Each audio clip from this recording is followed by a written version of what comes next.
Some scientists or scientist theologians look to chance events as the places where God acts in the world.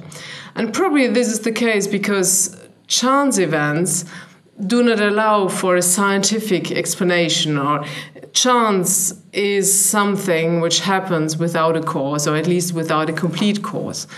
And then they would think that God could be a kind of additional cause being added to what is left open by the scientific explanation. I'm kind of worried about this approach because it looks to me as a God of the gaps argument.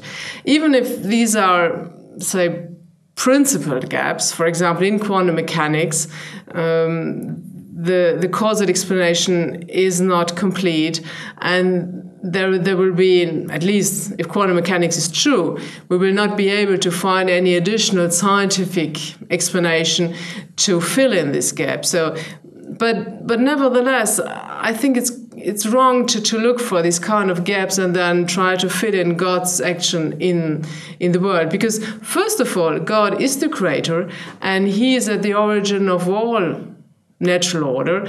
And so there is no competition between a scientific explanation and the faith statement that God acts in this very event. On the other hand, God is not limited to what science allows.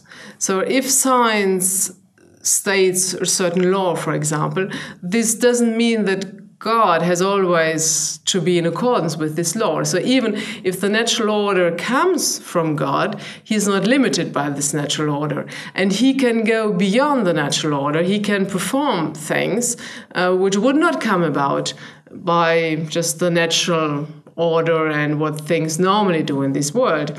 And therefore, this is in fact what we would call a miracle.